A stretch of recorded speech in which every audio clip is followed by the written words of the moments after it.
এই উপমহাদেশ থেকে মুসলমানদেরকে মানে কিভাবে উপমহাদেশে গোলাম বানানো যায়, তখন মুসলমানরা মানে না কেন? তালাশ করে দেখে কি মুসলমানরা মাযহাব মানে। মনে রেখেন, মুসলমানরা মাযহাব মানে তো মুসলমানদেরকে মাযহাব থেকে কেমনে সরানো যায়?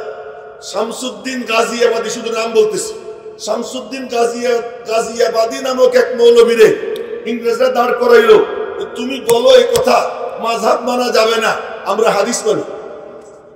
এই যে আহলে হাদিসের জন্ম হয়, এই যে আহলে হাদিসের জন্ম হইল।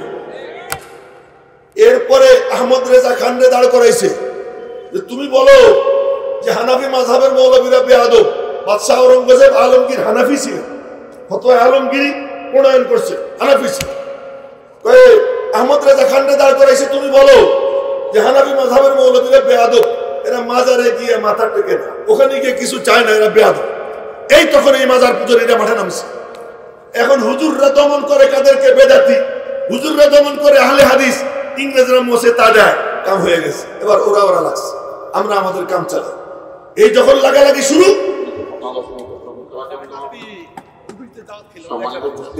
এতজন মানুষ একসাথে ওয়ালাইকুম আসসালাম ওয়া রাহমাতুল্লাহ বললে কি চমৎকার হতো। আসসালামু আলাইকুম ওয়া রাহমাতুল্লাহ। দুনিয়াটাই এমন হয়ে গেছে, আদায় করে নিলে দেয়, না নিলে দেয়। জোর করে নিতে পারলে নেওয়া যায়, স্বাভাবিকভাবে কেউ কাউকে কিচ্ছু দেয় না। যেমন দুনিয়ায় তেমন আখিরাতের ব্যাপারও মালিকের কাছ থেকে যে চাইয়া নিবার পারে সে নিয়ে নেয়, যে চাইতে জানে না সে কিন্তু পায় না।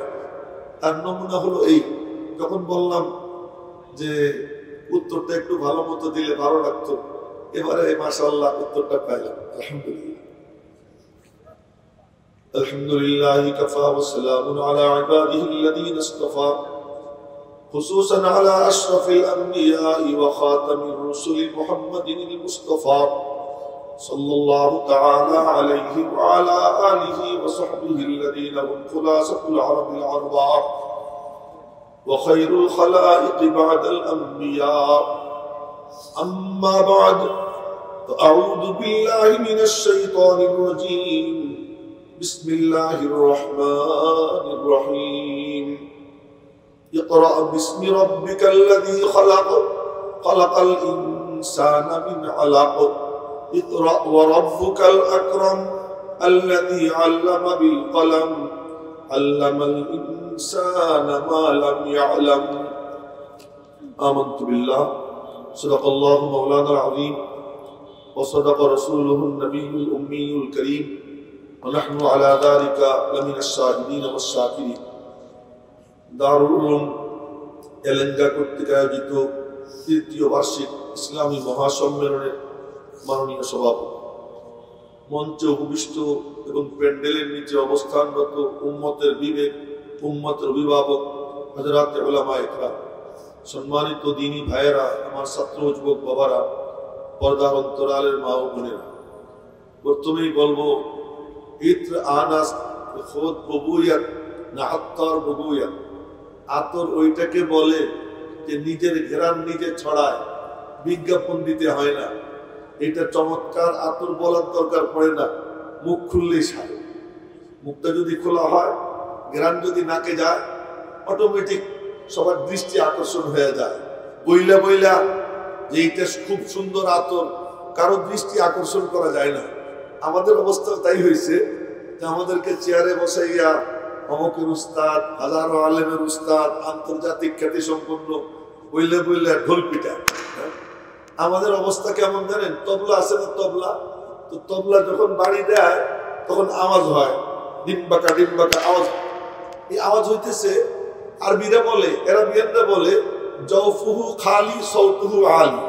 ভিতর তো ফাঁপা ফাঁকা, এই জন্য আওয়াজ কি হয়? উঁচু হয়। আমাদের অবস্থা যে আমাদের শুধু আওয়াজই আছে, সুর আছে, হুঙ্কার আছে, কিন্তু ভিতরে মাল মশলা তেমন নাই। আরো একটা দৃষ্টান্ত দিই, এই নদীর মাঝখানে কিন্তু বড় বড় ঢেউ হয়, সমুদ্রের মাঝখানে বড় বড় ঢেউ হয়, ওখানে কোনো আওয়াজ নাই, আওয়াজ হয় কিনারে। কেন? কিনারে তো পানি নাই, এটা গভীর না। ঠিক তেমনি ভাবে এই যারা পটপট করে, আমরা যারা পটপট করি, আমাদের ভিতরে আসলে জিনিস নাই। আমাদেরকে এরকম ফুলাইয়া ফালাইয়া পেশ করা হয় আকর্ষণ যদি থাকতো তাহলে কি আর বলা লাগতো? বিনা বলায় পুরো প্যান্ডেল ভরে যেত, চতুর্দিক থেকে মানুষ পঙ্গপালের মতো ছুটে আসতো। কিন্তু যেহেতু নাই তাই ফুলানো লাগে।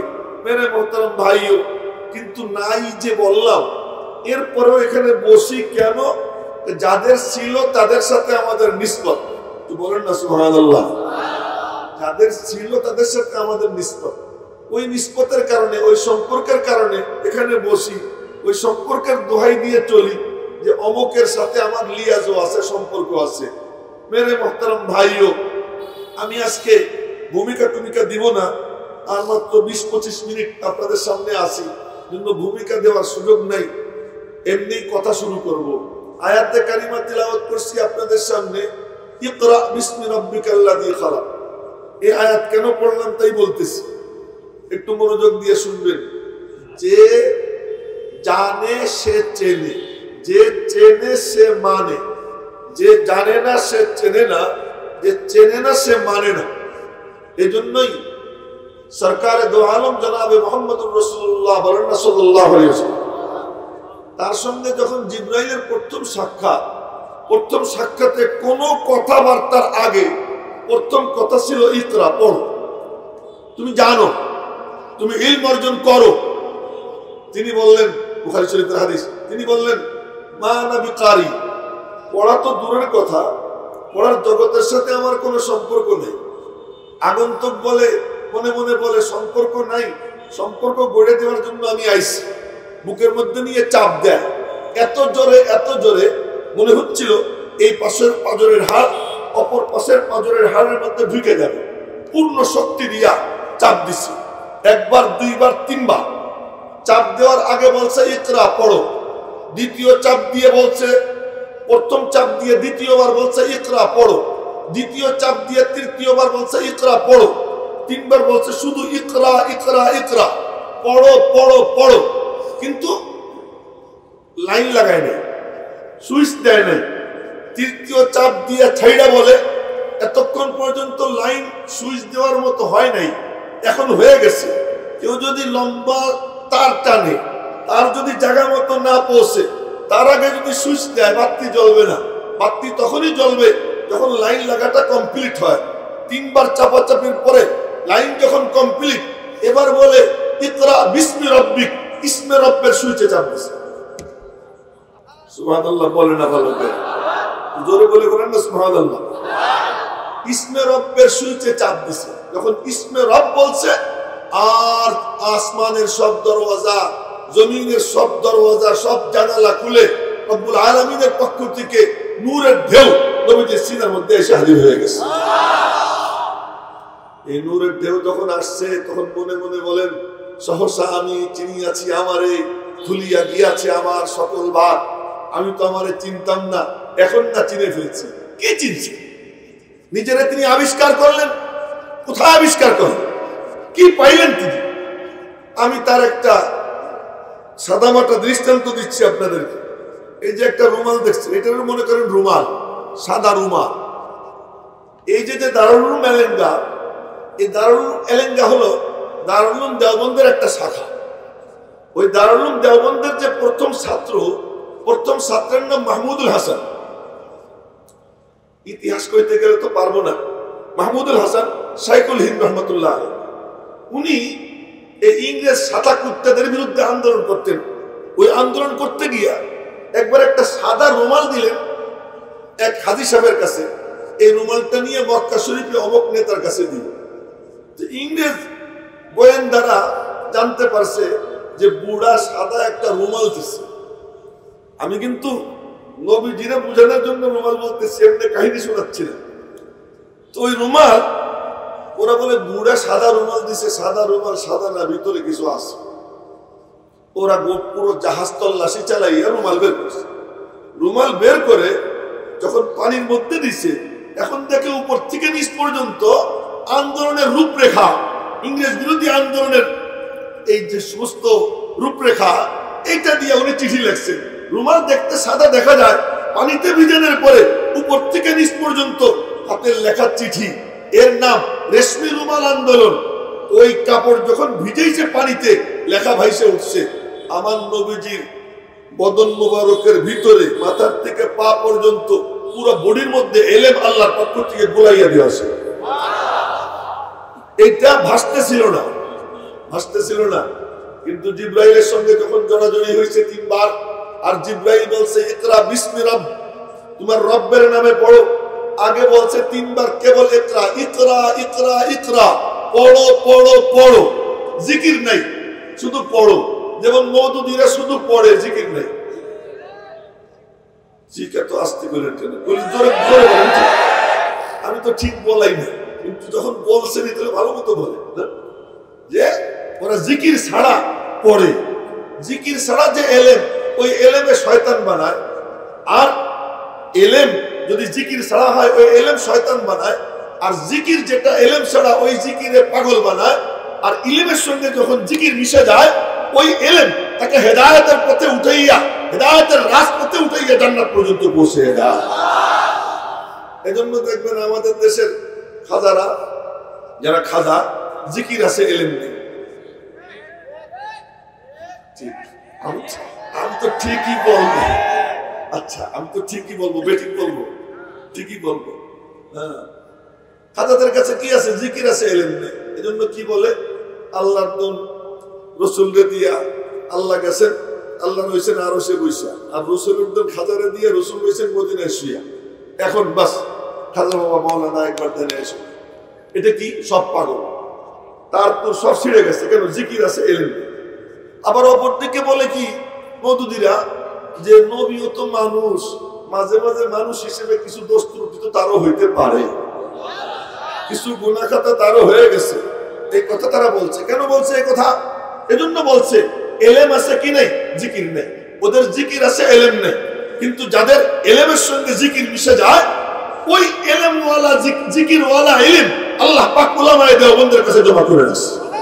এদের কাছে এলেমও আছে, জিকিরও আছে। এবার যখন বলছে ইকরা বিসমি রাব্বিকাল্লাযী খালাক, পড়ো তুমি তোমার রব্বের নামে। এখন দেখতেছেন বাপরে বাপ, মাথার থেকে পা পর্যন্ত এলেমই এলেম। এখন এতক্ষণ যিনি বলতেছিলেন যে মা আনা বিকারি, এখন তিনি বলতেছেন উতিতু ইলমাল আউওয়ালিন ওয়াল আখিরিন। আদম থেকে নিয়ে কিয়ামত পর্যন্ত যত মানুষকে যত ইলম দেওয়া হয়েছে, যত ইলম দেওয়া হবে, সমস্ত ইলম আমার আল্লাহ আমাকে দিয়ে দিয়েছে। ওই ইলম সিনায় নিয়া, আমি কিন্তু কয়েক ঘন্টার কথা মাত্র কয়েক মিনিটে বলতেছি, ওই ইলম সিনায় নিয়ে তিনি ঘোষণা করলেন ইন্নামা বুইস্তু মুআল্লিমা। ও আমার ভাইয়েরা, বাবারা, লক্ষ্য করব, নবীজি বলতেছেন ইন্নামা বুইস্তু মুআল্লিমা, আমার ডেজিগনেশন আমি শিক্ষক। সারা দুনিয়া ছাত্র, আসমান সাত, জমিন বিছানা, গোটা দুনিয়া ছাত্র। নবীজি বলেন উখিতু ফিল্লাহ আমা ইউখাফু আহাদ, উযিতু ফিল্লাহ আমা ইউজা আহাদ। আমাকে আল্লাহর রাস্তায় এত ভয় দেখানো হয়েছে যা আর কাউকে ভয় দেখানো হয় নাই। আমাকে এত পীড়া দেওয়া হয়েছে যা আর কাউকে এত পীড়া দেওয়া হয় নাই। আমি জিজ্ঞেস করতে চাই, ইয়াহইয়া আলাইহিস সালামকে জবাই করছে, ওনার রক্তে একটা ছোটখাটো নদী হয়ে গেছে। জাকারিয়া আলাইহিস সালামকে মাথার থেকে পা পর্যন্ত কারাত দিয়ে দ্বিখণ্ডিত করছে।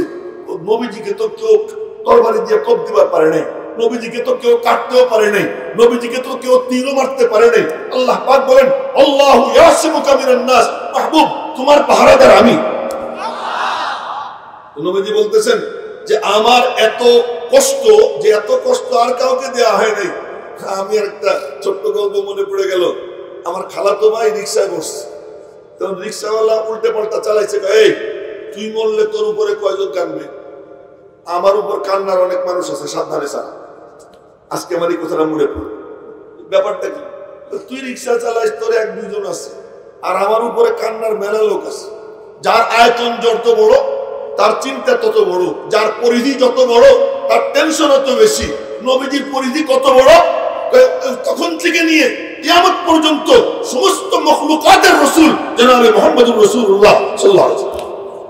তাই তার যে কষ্ট, এমন কষ্ট আর কাউকে দেওয়া হয়নি। ওই জিনিস সিনায় নিয়া তিনি বলতেছেন ইন্নামা বুইস্তু মুআল্লিমা, আসমান সাত, জমিন বিছানা, আমি হলাম শিক্ষক, সারা দুনিয়া আমার ছাত্র। এবার তালিমের কার্যক্রম শুরু করেছেন। তালিমের কার্যক্রম শুরু করেছেন। কিসের তালিম? ভালো করে শুনুন। কিসের তালিম? তিনি একটা কালাম পাইছেন, কোরআন পাইছেন। কেমন কোরআন? কোরআনটা কেমন একটু জানার চেষ্টা করি। তাওরাত আল্লাহ পাক নিজে হাতে লিখে দিয়েছে। ইনজিল ঈসা আলাইহিস সালামের সিনা আল্লাহ ঢাইলা দিয়েছে শৈশবকালে। কোরআন আল্লাহ কয় লিখেও দেব না, ঢাইলেও দেব না। কেমনে দিবা? আমি পড়বো, আমার দোস্ত শুনবো। জোরে বলেন না সুবহানাল্লাহ। এটা কি আমি আমার থেকে বলতেছি? না না না, বুখারী শরীফ একদম প্রথম পৃষ্ঠায় হাদিস বর্ণনাকারী আম্মা জান আয়েশা সিদ্দিকা রাদিয়াল্লাহু তাআলা আনহা তিনি বর্ণনা করেন, হারিস ইবনে হিশাম আবু জেহেলের আপন ভাই, তিনি মুসলমান হওয়ার পর নবীজিকে জিজ্ঞেস করতেছেন, ইয়া রাসূলুল্লাহ কাইফা ইয়াতিকাল ওয়াহয়ু, আপনার কাছে ওহী আসে কেমনে? ওহী আসার ধরনটা কি আমার একটু বলেন। নবীজি বললেন, প্রথম অংশ শুধু শুনাবো, দ্বিতীয় অংশ শুনাবো না। আহইয়ানান ইয়াতিনি মিসলা সলসলাতিল জারাস, যে কখনো কখনো ওহী আসে আমার কাছে একটানা ঘন্টির আওয়াজের ন্যায়। একটানা ঘন্টির আওয়াজটা কেমন? হাদিসে দৃষ্টান্ত দিছে, কাসিলসিলাতিন আলা সফওয়ান, মরমর পাথরের উপর শিকল টানলে যেমন আওয়াজ হয় তেমন একটানা আওয়াজ। ওই আওয়াজ আমি আপনাদেরকে কেমনে বুঝাবো? আমি একটা আওয়াজ করি, এমন একটা আওয়াজ, এই জাতীয় কোনো একটা আওয়াজ, শিকল টানলে যেমন আওয়াজ হয় এই একটানা আওয়াজ। এই আওয়াজ যখন হইতো, নবীজি বলেন ওয়াকানা আসাদ্দাহু আলাইয়া, এই অবস্থাটা আমার জন্য খুব কঠিন ছিল, সবচেয়ে কঠিন। এই অবস্থা যখন আসতো তো নবীজির চেহারার রক্ত শূন্য হয়ে যেত, ভিতর থেকে আওয়াজ বের হইতো গত গত গত। চতুর্দিক থেকে চাদর দিয়া বা কম্বল দিয়া নবীজিকে ঘিরে দেওয়া হইত। আর ওই সময় এই আওয়াজ হইত। এই আওয়াজের সময় নবীজি কি করতেন? নবীজি এমন করতেন, আমার দিকে দেখেন, নারী দেখাবো না, আবার কোন গেঞ্জাম লেগে যায়, ঠোঁট নাড়াইতেন। কি করতেন? ঠোঁট নাড়াইতেন। আমার উস্তাদ আমারে ঠোঁট নাড়াইয়ে দেখাইছে, আল্লামা কাজী মুতাসিম বিল্লাহ রহমাতুল্লাহ, তিনি আমারে ঠোঁট নাড়াইয়ে দেখাইছেন। উনি বলেন আমাকে ঠোঁট নাড়াইয়ে দেখাইছেন শাইখুল ইসলাম হুসাইন আহমদ মাদানী। বলছিলাম যে এখানে বসছি ওই নিষ্পত নিয়া, শাইখুল ইসলাম মাদানী বলেন আমাকে ঠোঁট নাড়াইয়ে দেখাইছেন শাইখুল মাহমুদ হাসান দেওবন্দি। তিনি বলেন আমাকে ঠোঁট নাড়াইয়ে দেখাইছেন হুজ্জাতুল ইসলাম কাসিমুল উলুম ওয়াল খায়রাত কাসিম নানুতুবি। তিনি বলেন আমাকে ঠোঁট নাড়াইয়ে দেখাইছেন শাহ আব্দুল গনি মুজাদ্দিদি। তিনি বলেন আমাকে ঠোঁট নাড়াইয়ে দেখাইছেন শাহ ইসহাক বলেন আমাকে ঠোঁট নাড়াইয়ে দেখাইছেন শাহ আব্দুল আজিজ মুহাদ্দিস দেহলভী। এই করতে করতে যায় একদম বুখারী শরীফের দ্বিতীয় পৃষ্ঠা, ওখানে আছে হযরত সাঈদ ইবনে জুবায়ের বলেন আনা উহাররিকুহুমা লাকা কামা হাররাকাহুমা ইবনু আব্বাস, আমি আমার ঠোঁট নাড়াইয়ে তোরে দেখাইতেছি যেমন আমাকে ঠোঁট নাড়াইয়ে দেখাইছেন আব্দুল্লাহ ইবনে আব্বাস। আর আব্দুল্লাহ ইবনে আব্বাস বলছেন সাঈদ ইবনে জুবায়ের তোকে আমি ঠোঁট নাড়াইয়ে দেখাইতেছি যেমন ঠোঁট নেড়েছেন জনাবে মুহাম্মদুর রাসূলুল্লাহ সাল্লাল্লাহু আলাইহি ওয়াসাল্লাম। বলেন না সবাই সাল্লাল্লাহু আলাইহি ওয়াসাল্লাম। তো নবীজি ঠোঁট নাড়াইতেন। আল্লাহ পাক জিবরাইলকে পাঠাইছে, জিজ্ঞেস করো তো ঠোঁট কেন নাড়ে? আল্লাহ জানেন না কেন নাড়ে? আল্লাহ তো জানেন, এরপরেও মজা নেই। আল্লাহ তাআলা কি মজা নিতেছে? কি ঠোঁট কেন নাড়ো? নবীজি বলছে, আল্লাহ পাক বললেন নাড়ি না, দরকার নেই। কেন? তুমি চুপচাপ শোনো। তোমার দেখেন আমি কিন্তু ব্যাখ্যা করে বলতে পারতেছি না, মাফ করে দিয়ে। তুমি চুপচাপ শোনো, আমার সামনে অনেক কথা বাকি রয়েছে। তুমি চুপচাপ শোনো, তোমার কাম শুধু চুপ থাকা। তারপর তোমার সিনায় জমা করে দেওয়া, তোমার জুবান দিয়ে উচ্চারণ করাইয়া দেওয়া, ব্যাখ্যা বিশ্লেষণ তোমার ভিতর থেকে বের করে দেওয়া, এই সব কিছু জিম্মাদার আমি আল্লাহ, তুমি শুধু শুনতে থাকো। নবীজি এরপর থেকে শুনতে থাকতেন। এখন প্রশ্ন হলো এই আওয়াজ কিসের আওয়াজ? একদল মুহাদ্দিস বলেন এটা হলো জিবরাইলের পাখনার আওয়াজ। দেখবেন বড় বড় পাখি যখন আসে পাখনা ঝাপড়া, না পাখনা বাইরা, জিবরাইলের 600 পাখনা, লাহু সিত্তুমিয়াতি জানাহ, 600 পর। এই 600 পর নিয়া ফেরেশতা সুলভ অঙ্গভঙ্গি নিয়া, অবয়ব নিয়া যখন তিনি আসতেন তখন তিনি কি করতেন? পাখনা বাইরেতেন। একদল মুহাদ্দিস বলেন। আর একদল মুহাদ্দিস বলেন না, জিবরাইল কোন কোন সময় আসতেন দাহিয়ায়ে কালবির সুরতে, আর কখনো কখনো আসতেন কি নিজের সুরতে। উনি যখন নিজের সুরতে আসতেন তখন ফেরেশতা সুলভ যে আওয়াজ, ওই আওয়াজ করতেন। ইমাম বুখারী রাহমাতুল্লাহ আলাইহি বলেন তোমাদের কারো কথা ঠিক না। বলতে কি? তো এই আওয়াজ ডাইরেক্ট আল্লাহ পাকের আওয়াজ। ইমাম বুখারীর অভিমত, এটা ডাইরেক্ট কার আওয়াজ? আল্লাহ পাকের আওয়াজ। আল্লাহ পাকের আওয়াজ কেমনে? দেখো না আল্লাহ কি বলে, কি বলে? ফাইদা করানাহু, যখন আমি উহা পড়ব, এখানে মুফাসসিররা লেখেন বিলিসানি জিব্রাইল, জিব্রাইলের জুবান পড়তেছি আমি আল্লাহ। এটা কেমন? এই হরেন দিয়ে এখন আওয়াজ বের হইতেছে, আপনারা বলেন তো এই আওয়াজ যে বের হচ্ছে এটা কি হরেনের আওয়াজ না ইয়া মাহমুদের আওয়াজ? আমার নাম নিলে কোনো কবিরা গুনাহ হবে না। এটা কি আওয়াজটা কি হরেনের না ইয়া মাহমুদের? তাই যদি হয় আওয়াজ তো বের হইতেছে ওখান দিয়া, এটা হরেন। জিব্রাইল নবীজির পাশে এসে দাঁড়াইতেন, রব্বুল আলামিন তার কুদরতি জুবান দিয়ে আরশে আজিম থেকে তিলাওয়াত করতেন, আর ওই আওয়াজ জিব্রাইলের জুবান দিয়ে বের হইত। আর নবীজি শুনতেন, নবীজি শুনতেন। জিব্রাইল যখন চলে যেত, এবার চোখ বন্ধ করে দেখতেন সিনার মধ্যে, কলবের মধ্যে যা কিছু জিব্রাইল এই একটানা আওয়াজ করছে, কোনো আওয়াজ না, যেমন নাকি ছাপাখানা মেশিনে অপারেটর এরকম আঙ্গুল চালাইতে থাকে, খট খট খট খট আওয়াজ হইতে থাকে, এরপরে দেখা যায় খট খট আওয়াজ না, এটা যখন বের হয়ে আসে দেখা যায় দারুল উলুম এলেঙ্গা। ঠিক তেমনি ভাবে জিব্রাইল একটানা আওয়াজ করে চলে যায়। চলে যাওয়ার পরে নবীজি চোখ বন্ধ করে দেখেন আল্লাহ পাকের কালাম তার অন্তরে নকশা হয়ে গেছে, খোদাই করা হয়ে গেছে। এটা দেখে একটা মুস্কি হাসি দিতেন, মুস্কি হাসি দিয়া ওই হাসি দিয়ে পরে ডাক দিতেন সাহাবীদেরকে, আসো।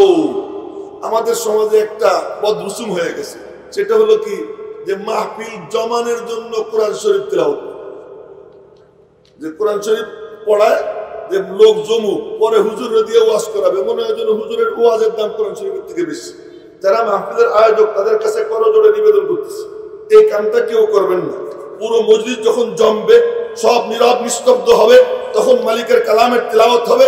নবীজি বলতেন সবাইকে চুপ করাও, সবাইকে বসাও, নীরব নিস্তব্ধ হয়ে যাও, আমি এবার মালিকের পক্ষ থেকে পাওয়া কালাম এর তিলাওয়াত করব। সাহাবীরা এসে বসে যেতেন। এরপরে নবীজি বলতেন একটা কথা, খুদু আন্নি রুতবা, নেও আমার থেকে তাজা তাজা, এই মাত্র নূর আল্লাহ পাক আমার সিনার মধ্যে নাজিল করেছেন। যার মধ্যে যেটা ঘুরে যায় ওইটা বাইরেও বের হয়ে যায়।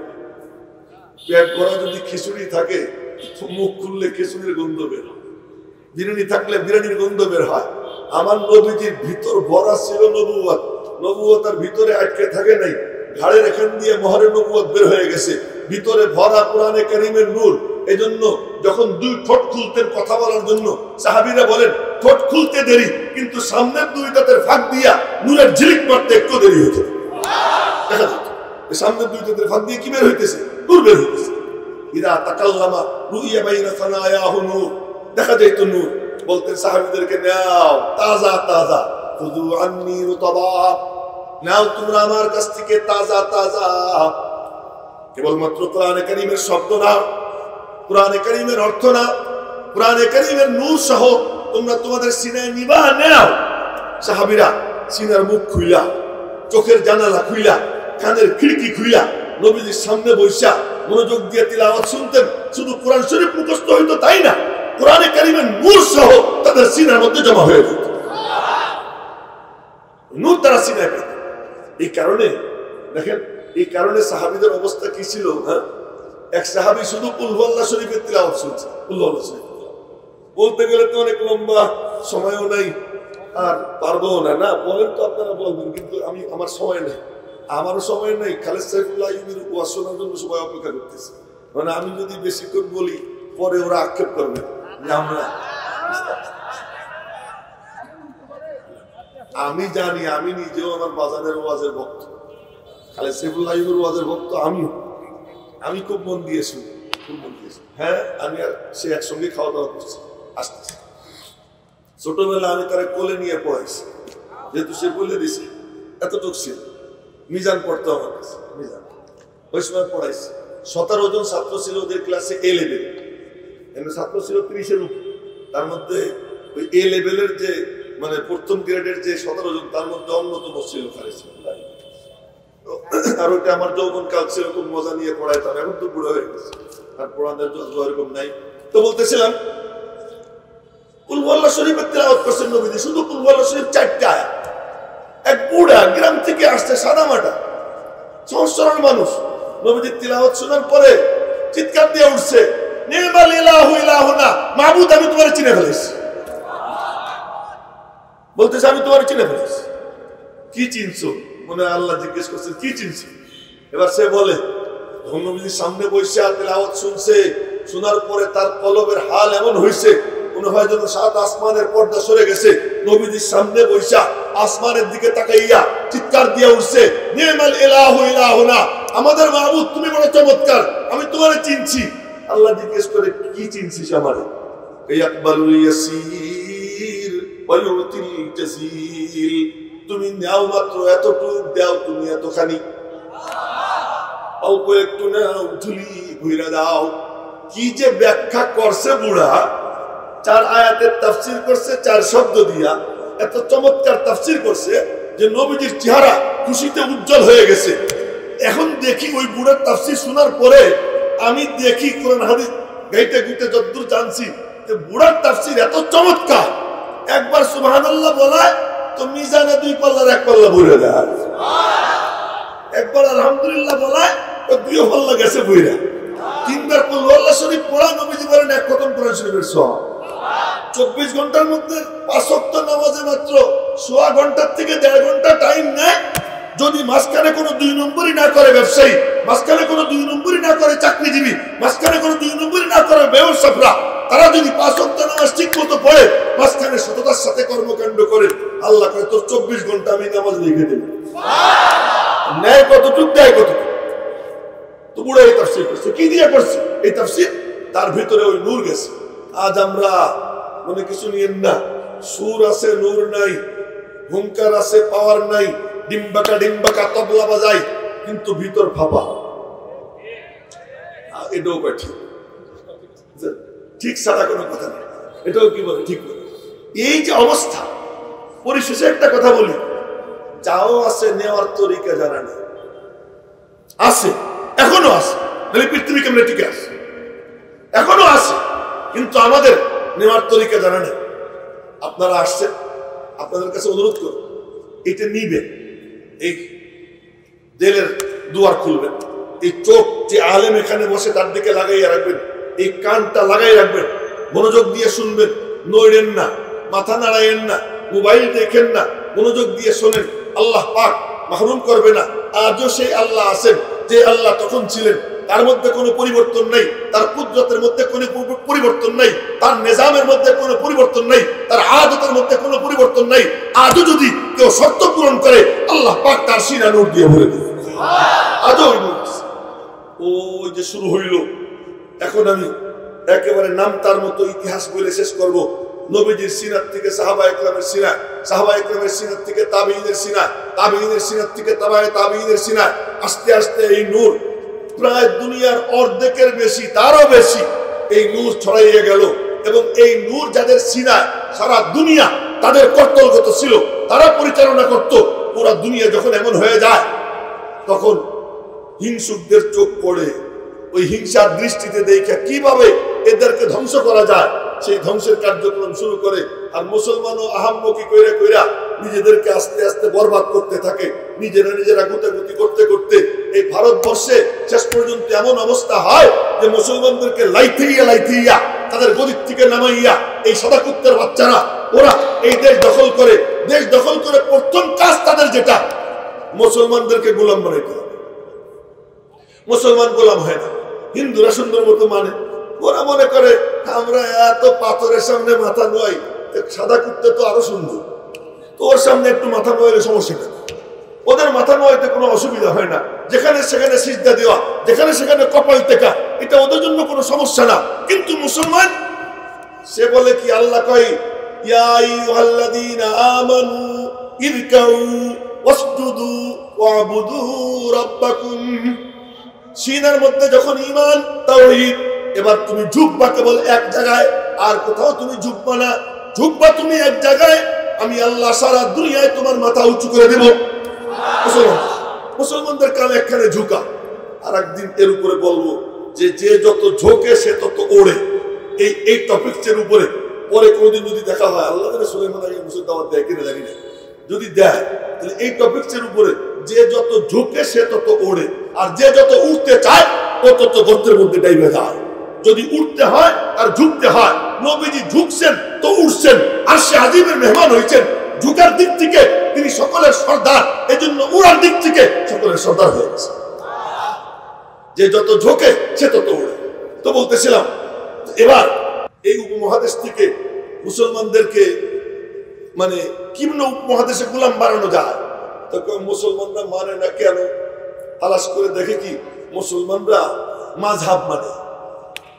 মনে রেখেন, মুসলমানরা মাযহাব মানে তো মুসলমানদেরকে মাযহাব থেকে কেমনে সরানো যায়? শামসুদ্দিন গাজিয়াবাদী, শুধু নাম বলতেছি, শামসুদ্দিন গাজিয়াবাদী নামক এক মৌলবীরে ইংরেজরা দাঁড় করাইলো, তুমি বলো এই কথা মাযহাব মানা যাবে না, আমরা হাদিস মানি। এই যে আহলে হাদিসের জন্ম হয়, এই যে আহলে হাদিসের জন্ম হইল। এরপরে আহমদ রেজা খানরে দাঁড় করাইছে যে তুমি বলো যে হানাফি মাযহাবের মৌলবীরা বেয়াদব। বাদশাহ ঔরঙ্গজেব আলমগীর হানাফি ছিলেন, ফতোয়া আলমগীরি প্রণয়ন করছে, হানাফি ছিলেন। আহমদ রেজা খানরে দাঁড় করাইছে, তুমি বলো যে হানাফি মাযহাবের মৌলবীরা বেয়াদব, এরা মাজারে গিয়ে মাথা টেকে না, ওখানে গিয়ে কিছু চায় না, এরা বেয়াদব। এই তখন এই মাজার পূজারীরা মাঠে নামছে। এখন হুজুররা দমন করে কাদেরকে? বেদাতি। হুজুররা দমন করে আহলে হাদিস, ইংরেজরা মোছে তা দেয়, কাম হয়ে গেছে। এবার ওরা লাগছে, আমরা আমাদের কাম চালাই। এই যখন লাগালাগি শুরু